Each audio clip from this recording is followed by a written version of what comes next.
안녕하세요, 여러분. 오늘 이 시간에는 우리 모두의 마음속에 한 번쯤 스치고 갈 만한 주제를 함께 나눠보려고 합니다. 우리는 살아가면서 남을 돕고 싶은 마음이 생길 때가 많죠. 특히 그리스도인이라면 더 그렇습니다. 이웃을 사랑하고 베풀고 도울 수 있을 때 기꺼이 손을 내미는 것이 우리의 본능처럼 느껴지기도 해요. 예수님께서도 우리에게 이웃을 내 몸같이 사랑하라고 가르치셨습니다. 그런데 말입니다. 혹시 이런 적 없으신가요? 누군가를 도우려고 시간과 마음을 쏟고 때로는 재정까지 기꺼이 내어주었는데 정작 그 결과는 허탈함이었던 경험. 도움을 받는 사람이 오히려 그 선의를 당연하게 여기거나 더 나아가 잘못된 길을 계속 가도록 부추기는 결과가 되었던 적은요. 오늘 우리는 이 고민에 대해 성경이 제시하는 지혜를 들어보려고 합니다. 한마디로 모든 사람이 우리의 도움을 받아야 할 자격이 있는 것은 아니라는 사실이죠. 조금 충격적일 수 있지만 이는 성경이 분명히 알려주는 원칙입니다. 성경은 단순히 어떻게 도울까만 가르치지 않아요. 누구를 도울지와 누구를 조심할지에 대해서도 분명한 가이드라인을 제시합니다. 때로는 우리의 도움이 오히려 그 사람의 성장을 막거나 하나님의 뜻을 거스르는 결과를 낳을 수도 있습니다. 모든 열린 손을 채워야 하는 의무는 없습니다.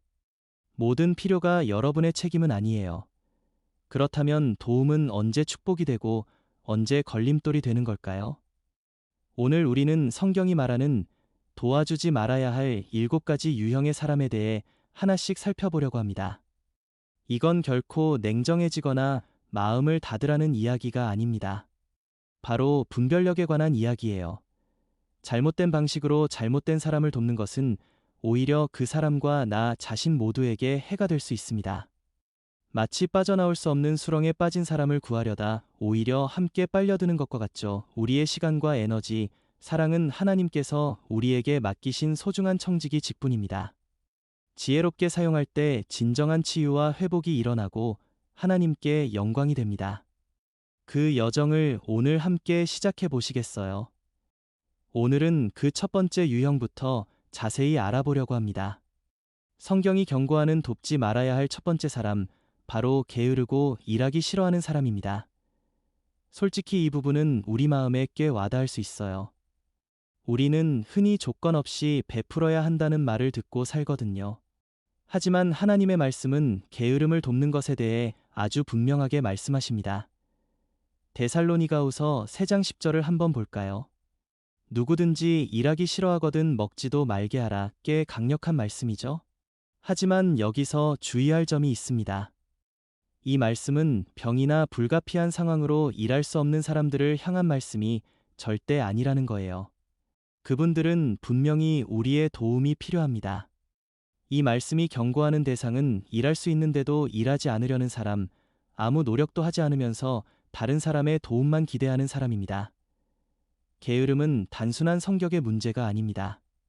성경은 이를 영적인 문제, 책임 회피와 자기 통제력의 결핍으로 봅니다. 그리고 그런 사람을 계속해서 구제해 주는 것은 그를 돕는 게 아니라 그의 게으름을 키워주는 것이 됩니다. 잠언 10장 4절은 이렇게 말합니다. 게으른 손은 가난하게 만들고 부지런한 손은 부하게 한다. 게으름에는 자연스러운 결과가 따르고 노력에는 축복이 따른다는 거죠. 우리가 게으른 사람을 끝없이 도와준다면 우리는 오히려 그 사람이 인생의 자연스러운 결과를 맛보고 변화할 수 있는 결정적인 계기를 빼앗는 것이 될 수 있습니다. 예를 들어 생각해 봅시다.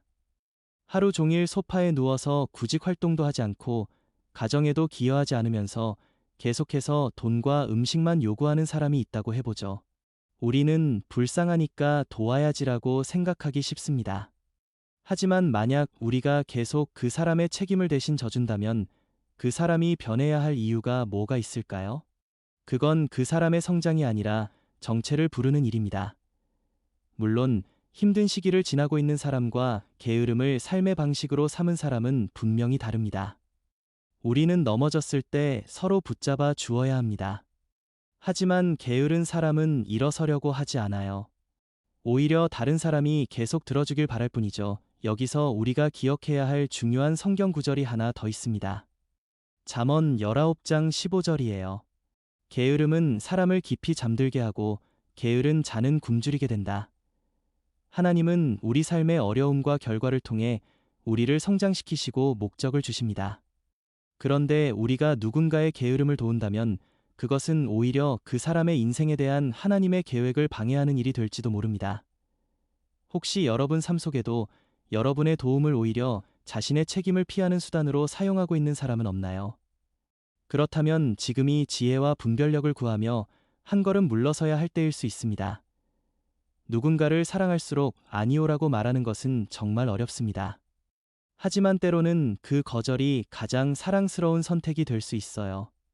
우리의 도움은 상대방을 세워야지 우리에게 의존하게 만들어서는 안 됩니다. 다음 시간에는 두 번째 유형, 교만하고 거만한 사람에 대해 함께 생각해 보겠습니다. 자, 이제 두 번째 유형으로 넘어가 보겠습니다. 성경이 경고하는 돕지 말아야 할 사람, 바로 교만하고 거만한 사람입니다. 이 유형은 알아차리기 조금 까다로울 수 있어요. 왜냐하면 교만은 항상 드러내놓고 보여지지 않기 때문입니다. 때로는 친절한 미소 뒤에, 매력적인 말투 뒤에 숨어 있다가 결국 그 본 모습을 드러냅니다. 그리고 그 순간 진정한 도움을 주고받는 것을 가로막는 커다란 장벽이 되죠. 교만한 사람의 가장 큰 특징은 무엇일까요? 바로 나는 아무도 필요 없어라는 마음입니다. 너도 필요 없고, 다른 사람도 필요 없고, 심지어는 하나님조차 필요 없다고 느끼게 만드는 거죠. 성경은 이 교만에 대해 아주 강하게 경고합니다.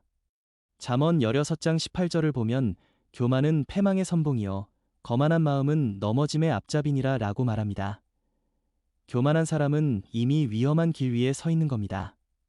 아무리 우리가 진심으로 도우려 해도 그 도움을 우리가 의도한 대로 받아들이지 않을 가능성이 큽니다. 왜냐고요? 교만은 사람의 눈을 가려서 스스로 변화가 필요하다는 사실을 보지 못하게 만들기 때문이에요. 이런 경험 한 번쯤 있으시죠? 겉으로는 괜찮아, 다 잘 되고 있어 라고 말하지만 실제로는 삶이 조금씩 무너져가고 있는 사람. 우리가 조언을 건네거나 자원을 제공하거나 도움의 손을 내밀어도 돌아오는 것은 감사가 아니라 변명이나 방어, 심지어는 공격이었던 정말입니다. 그게 바로 교만이 만들어내는 결과입니다. 교만한 사람은 도움을 거절합니다. 도움을 받는 순간 자신이 모든 상황을 통제하고 있지 않다는 사실을 인정해야 하기 때문이죠. 야고보서 4장 6절은 이렇게 말합니다. 하나님은 교만한 자를 대적하시고 겸손한 자에게는 은혜를 주신다. 이 말씀이 정말 중요합니다. 하나님 자신이 교만을 대적하신다는 거예요.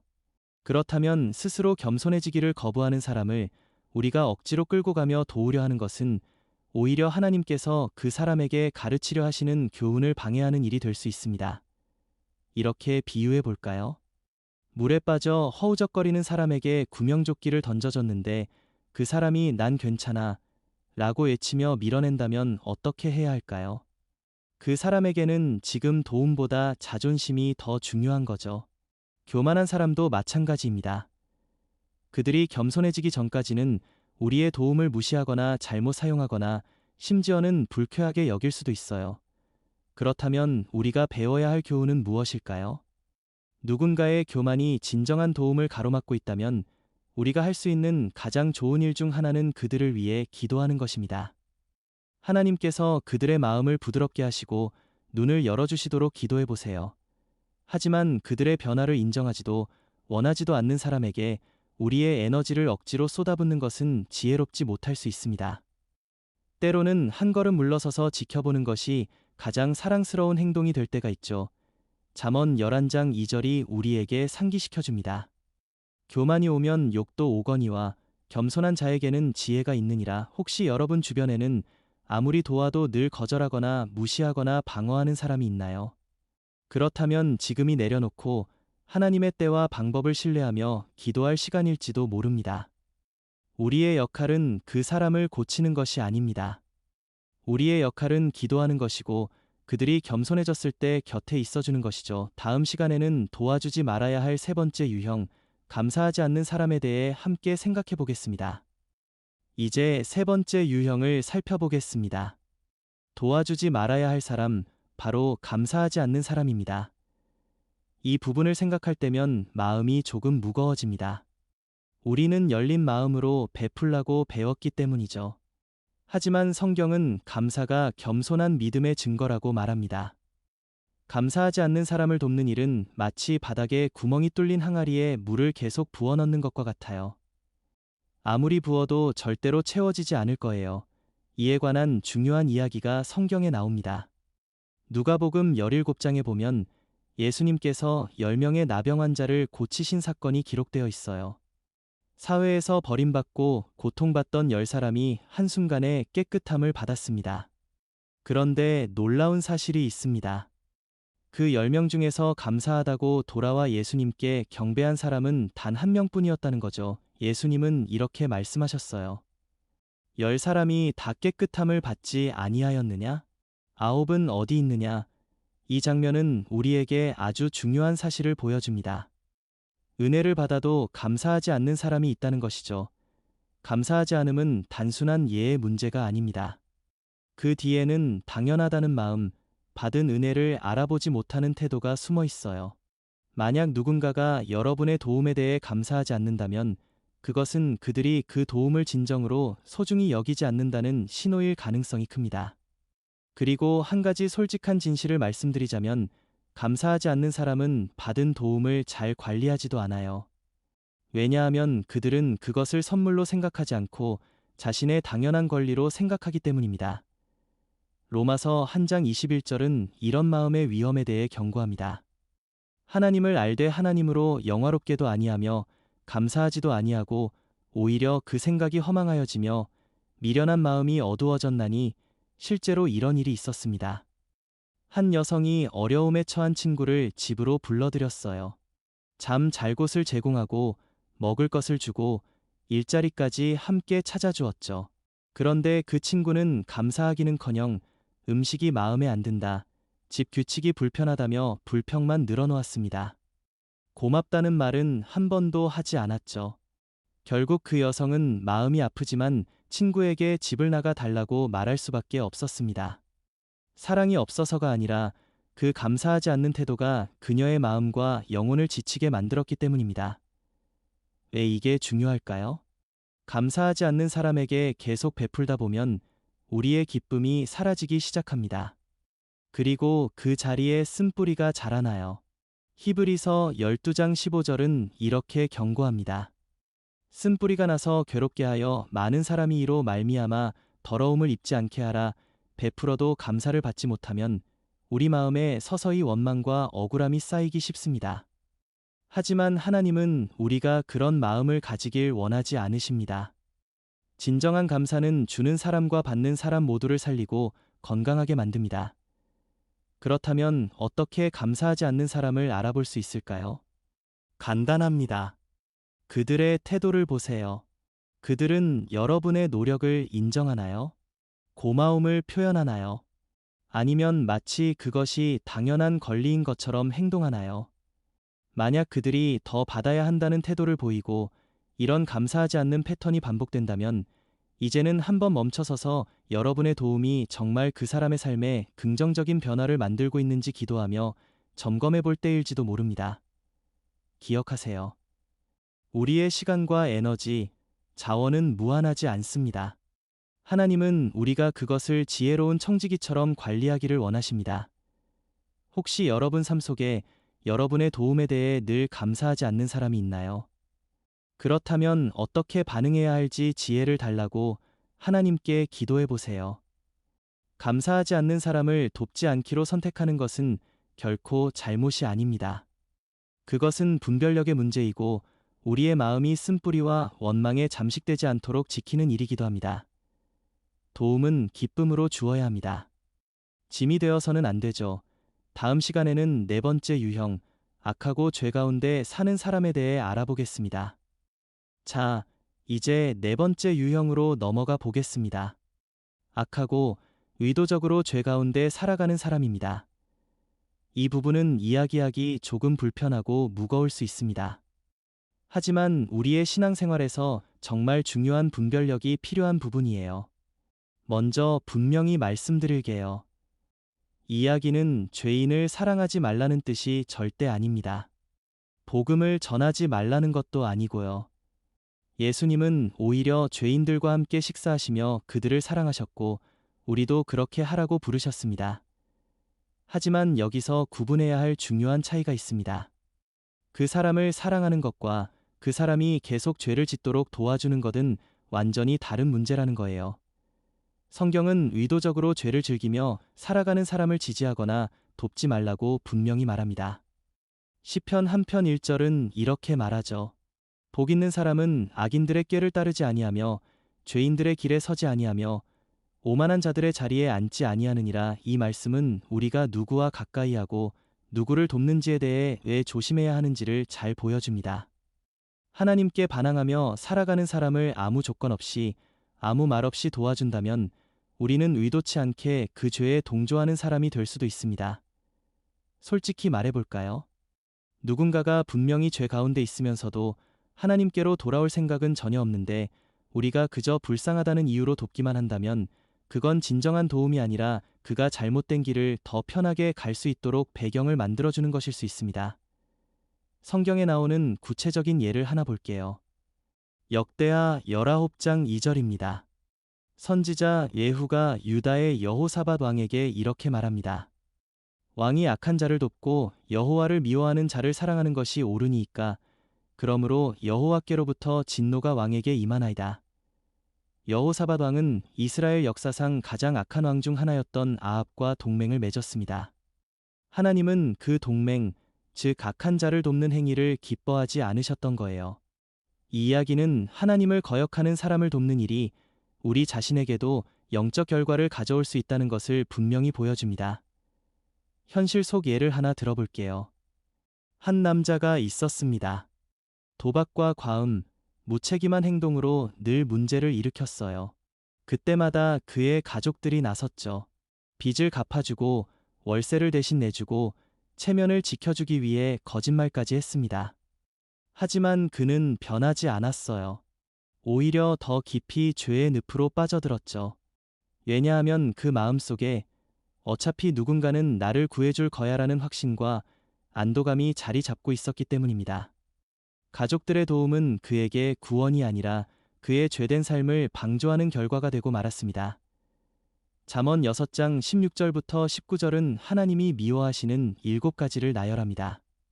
그 중에는 악한 계교를 꾸미는 마음과 악으로 달려가는 발이 포함되어 있죠. 누군가가 속임수, 폭력, 음란, 거짓 증언 같은 죄 가운데 살면서 그것을 멈출 생각이 전혀 없다면 그를 무조건 돕는 것은 그 사람에게도 여러분에게도 영적으로 위험할 수 있습니다.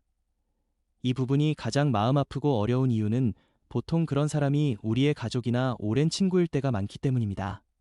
사랑하는 사람일수록 뒤로 물러서는 게 너무 차갑고 무정하게 느껴지죠. 하지만 기억하세요. 진짜 사랑은 상대방이 계속 죄를 짓도록 방치하지 않습니다. 잠언 27장 5절은 이렇게 말합니다. 공개적인 책망은 숨은 사랑보다 나으니라. 때로는 진실을 사랑으로 말해주고 그들이 자신의 선택에 따른 결과를 스스로 감당하게 하는 것이 가장 큰 사랑이 될 수 있습니다. 그건 거절이 아닙니다. 단단한 사랑, 강한 사랑입니다. 여기서 스스로에게 물어보세요. 여러분이 돕고 있는 사람 중에 의도적인 죄 가운데 살면서 여러분의 도움을 계속 악용하고 있는 사람은 없나요? 그렇다면 그들을 정죄하기보다 회개로 인도하기 위해 지혜와 용기를 구하세요. 그리고 만약 그들이 변화를 거부한다면 물러나는 것도 하나의 방법입니다. 때로는 거리를 두는 것이 오히려 그 사람이 진짜로 하나님을 찾게 되는 결정적인 계기가 되기도 합니다. 다음 시간에는 5번째 유형, 어리석은 사람에 대해 함께 생각해 보겠습니다. 이제 5번째 유형입니다. 지속적으로 지혜를 거부하는 어리석은 사람에 대해 알아보겠습니다. 여기서 말하는 어리석음은 지식이 부족한 사람이나 실수하는 사람을 뜻하는 게 아닙니다. 우리 모두는 지식이 부족할 때도 있고 실수할 때도 있으니까요. 성경이 말하는 어리석은 사람은 지혜를 거부하고 같은 잘못을 반복하며 절대 배우려 하지 않는 사람을 가리킵니다. 성경은 이런 사람에 대해 아주 강하고 생생한 비유로 경고합니다. 잠언 스무려 섯장 11절을 보면 이렇게 말해요. 개가 그 토한 것을 도로 먹는 것 같이 미련한 자는 그 미련한 것을 반복하느니라. 꽤 강렬한 표현이죠. 하지만 핵심은 분명합니다. 어리석은 사람은 바뀔 생각이 없어요. 그래서 우리가 아무리 도와도 우리의 시간과 에너지, 자원만 쏟아부으며 낭비하게 되는 경우가 많습니다. 혹시 이런 경험 있으신가요?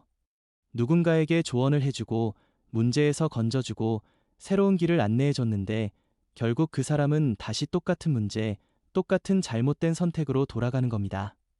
정말 답답하고 힘들죠. 잠언 23장 9절은 우리에게 이렇게 조언합니다. 미련한 자의 귀에 말하지 말라. 그가 내 지혜로운 말을 업신여길까 두려우니라. 또 하나의 강한 말씀입니다. 잠언 17장 12절은 더욱 놀랍습니다. 차라리 새끼 빼앗긴 암곰을 만날지언정 미련한 자의 미련한 것을 만나지 말라. 새끼를 잃은 엄마곰이 얼마나 위험한지 상상이 가시죠? 그런데 성경은 어리석은 사람을 상대하는 것이 그보다 더 위험할 수 있다고 말합니다. 왜일까요? 어리석은 사람은 자기 자신만 망치는 게 아니라 주변에서 도우려는 사람까지 함께 에너지 소모의 늪으로 끌어당기고 상처 입히기 때문입니다. 한 가지 예를 들어볼게요. 어떤 분이 늘 잘못된 선택을 반복하는 사촌을 도와주고 있었습니다. 직장은 오래 못 다니고 돈은 쓸데없는 데 쓰고 가족에게 계속 돈을 빌렸죠. 그분은 월세를 대신 내주고 음식을 사주고 재정 상담까지 해줬지만 결과는 항상 같았어요.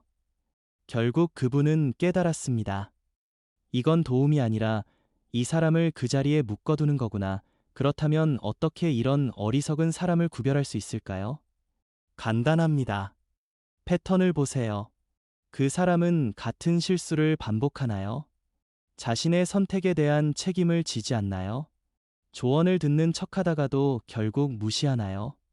그렇다면 한 걸음 뒤로 물러나 그들이 자신의 선택으로 인한 결과를 직접 겪게 하는 것이 오히려 그들을 향한 사랑과 존중일 수 있습니다.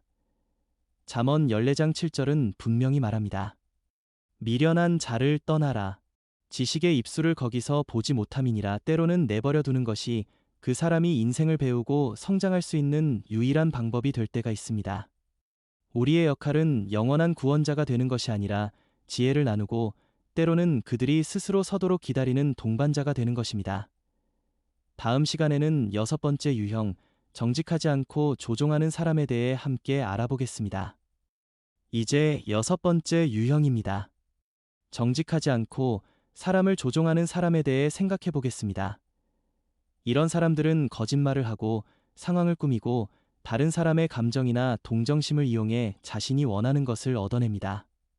가장 위험한 점은 처음에는 그 의도가 잘 드러나지 않는다는 거예요. 매력적인 말, 과장된 불쌍한 사연, 아부와 감동적인 표현으로 자신의 진짜 목적을 감춥니다. 하지만 성경은 분명히 말합니다. 이런 사람을 돕는 것은 그들에게도 여러분에게도 해가 될 수 있다고요. 잠언 12장 22절은 이렇게 말하죠. 거짓 입술은 여호와께서 미워하시나 진실하게 행하는 자는 그가 기뻐하시느니라. 하나님께서 왜 거짓을 그렇게 싫어하시는지 그 이유는 분명합니다. 거짓은 속임수에서 나오고 속임수는 하나님의 진리와 정반대이기 때문이에요. 정직하지 않은 사람을 도울 때 우리는 의도치 않게 그들의 거짓되고 조종적인 행동을 지지해주고 있을지도 모릅니다.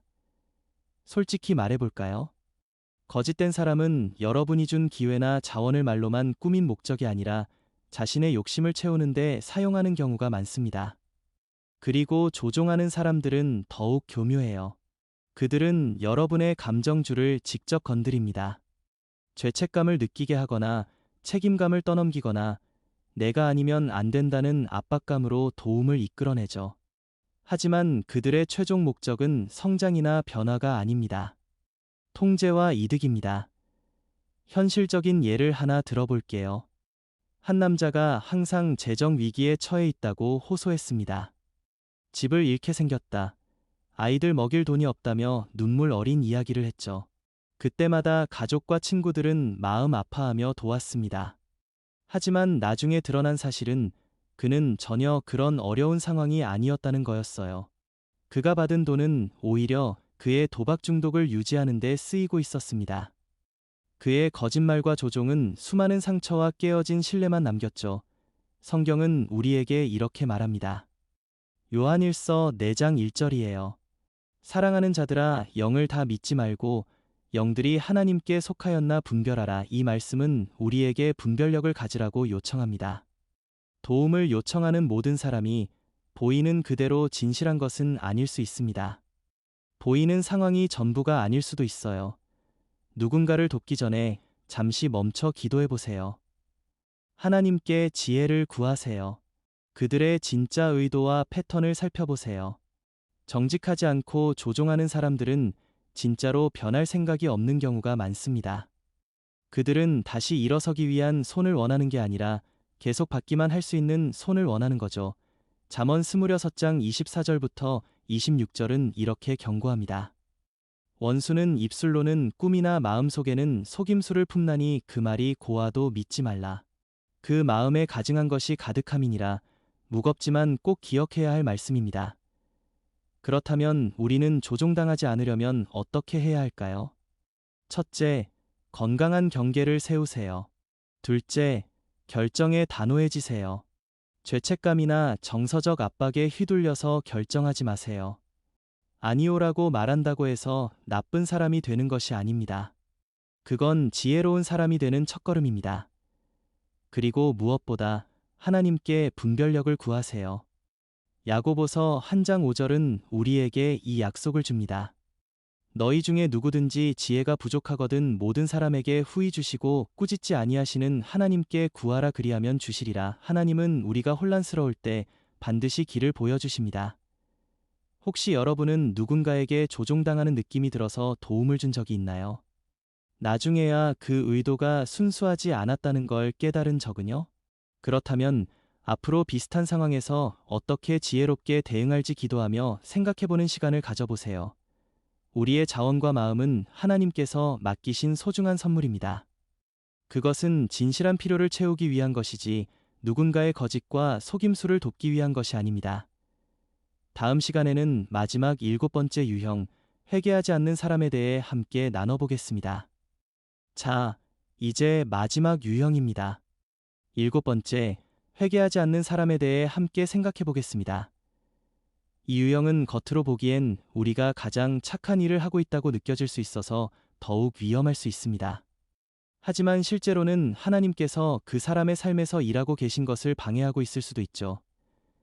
여기서 말하는 회개하지 않는 사람이란 자신의 잘못을 인정하지 않고 죄에서 돌아서려 하지 않으며 자신의 행동에 대한 책임을 지지 않는 사람을 말합니다. 성경은 회개의 중요성을 아주 분명히 말합니다. 잠언 28장 13절을 보면 이렇게 되어 있죠. 자기의 죄를 숨기는 자는 형통하지 못하나 죄를 자복하고 버리는 자는 불쌍히 여김을 받으리라. 진정한 회개는 단순히 미안해라고 말하는 걸로 끝나지 않습니다. 그것은 마음으로 죄를 슬퍼하고 그 죄에서 완전히 돌아서서 반대 방향으로 걷기 시작하는 것을 포함합니다. 회개를 거부하는 사람은 결국 하나님의 자비를 거절하고 스스로 반역의 길을 계속 걸어가는 것입니다. 그런 상태에서 아무 조건 없이 아무 말 없이 도움만 준다면 우리는 그 사람의 죄된 행동을 부추기고 지지하는 결과가 될 수 있습니다. 히브리서 10장 26절은 이 문제를 아주 엄숙하게 다룹니다. 진리를 아는 지식을 받은 후 짐짓 죄를 범한 즉 다시 속죄하는 제사가 없고 라고 말이에요. 고의적이고 지속적인 죄는 하나님 앞에서 매우 심각한 문제입니다. 그런 사람을 책임없이 돕는 것은 그를 회개로 인도하는 것이 아니라 오히려 그의 반역을 돕는 꼴이 될 수 있다는 거죠. 한 가지 현실적인 이야기를 나눠보겠습니다. 오랫동안 중독 문제로 고통받던 한 남자가 있었어요. 가족들은 그를 사랑했고 그가 회복되길 진심으로 바랐습니다. 그래서 돈을 주고 월세를 내주고 법적 문제까지 대신 해결해 주었죠. 하지만 그는 그 도움을 중독을 유지하는 데 사용했습니다. 가족들이 도움을 완전히 멈추고 전문적인 치료를 받는 것을 조건으로 내걸었을 때 그는 비로소 바닥을 치고 진짜 변화를 선택할 수 있었습니다. 때로는 물러서는 것이 가장 큰 사랑이 됩니다. 요한계시록 3장 19절에서 예수님은 이렇게 말씀하십니다. 무릇 내가 사랑하는 자를 책망하여 징계하노니 그러므로 내가 열심을 내라 회개하라. 진짜 사랑은 죄를 편하게 방치하지 않습니다. 진짜 사랑은 회개를 부릅니다. 회개하지 않는 사람을 아무 말 없이 돕는 것은 사랑이 아니라 그들에게 거짓된 안정감과 정당함을 제공해주는 일일 수 있어요. 어쩌면 우리는 하나님이 사용하시는 징계와 결과라는 도구를 그 사람의 삶에서 빼앗고 있는지도 모릅니다. 그렇다면 우리는 어떻게 해야 할까요? 첫째, 기도하세요. 그들의 마음이 부드러워지고 하나님의 진리를 볼 수 있도록 기도해 주세요. 둘째, 사랑 안에서 진실을 말하세요. 에베소서 4장 15절은 오직 사랑 안에서 참된 것을 하여 범사에 그에게까지 잘할지라고 말합니다. 셋째, 건강한 경계를 세우세요. 그들의 죄된 행동과 선택을 더 이상 돕지 마세요. 그리고 마지막으로 하나님께 맡기세요. 우리는 구원자가 아닙니다. 하나님만이 마음을 변화시키실 수 있습니다. 혹시 여러분이 돕고 있는 사람 중에 회개를 거부하며 고의적인 죄 가운데 머물러 있는 사람은 없나요? 그렇다면 고치는 역할을 내려놓고 하나님이 그분의 방법과 때로 일하시도록 맡기세요. 그것이 가장 어렵지만 가장 신앙적인 선택일 수 있습니다. 오늘 우리는 성경이 말하는 도와주지 말아야 할 7가지 유형을 모두 살펴보았습니다. 다시 한번 정리해 볼게요. 게으르고 일하지 않는 사람, 교만한 사람, 감사하지 않는 사람, 악하고 죄 가운데 사는 사람, 어리석은 사람, 정직하지 않고 조종하는 사람, 그리고 회개하지 않는 사람, 이들을 분별 없이 돕는다면 그들에게도 여러분에게도 상처가 될 수 있습니다. 하지만 분명히 기억하세요. 이 모든 이야기의 결론은 사랑을 거두라는 것이 결코 아닙니다. 우리는 여전히 사랑하고 베풀고 긍휼을 보여야 할 사람입니다. 동시에 우리는 지혜로운 청지기로도 부르심 받았습니다. 잠언 4장 7절의 말씀이 우리를 인도해 줍니다. 지혜를 얻으라 명철을 얻으라 이것을 잊지 말며 내 입의 말에서 어그러지지 말라. 지혜는 우리에게 언제 다가가고 언제 물러설지를 알게 해줍니다. 마치 전문 구조대원이 위험한 상황에서 무작정 뛰어들지 않고 안전하게 매듭을 짓고 줄을 던지는 것처럼 말이죠. 여러분의 도움은 사람을 세워야 합니다. 여러분을 무너뜨려서는 안 됩니다. 모든 선택에서 가장 중요한 것은 하나님을 영화롭게 하는 것임을 기억하세요. 마태복음 6장 33절의 약속을 끝으로 오늘의 나눔을 마칩니다. 너희는 먼저 그의 나라와 그의 의를 구하라 그리하면 이 모든 것을 너희에게 더하시리라. 하나님의 지혜와 평강이 여러분과 동행하시길 바랍니다. 지금까지 함께 살펴본 이 모든 내용을 마무리하며 우리의 마음속에 남는 가장 중요한 질문을 하나 던져보려고 합니다. 혹시 이렇게 생각하시나요? 그렇다면 대체 누굴 도와야 하는 거지? 하고 말이에요. 오늘 우리가 나눈 이 지혜로운 분별의 이야기는 결코 도움을 주지 말라는 메시지가 아니라는 점을 다시 한번 강조하고 싶습니다. 오히려 그 반대죠. 우리에게 주어진 소중한 자원, 시간, 에너지, 사랑, 재정을 가장 효과적으로, 가장 축복으로 사용하는 법을 배우는 과정입니다.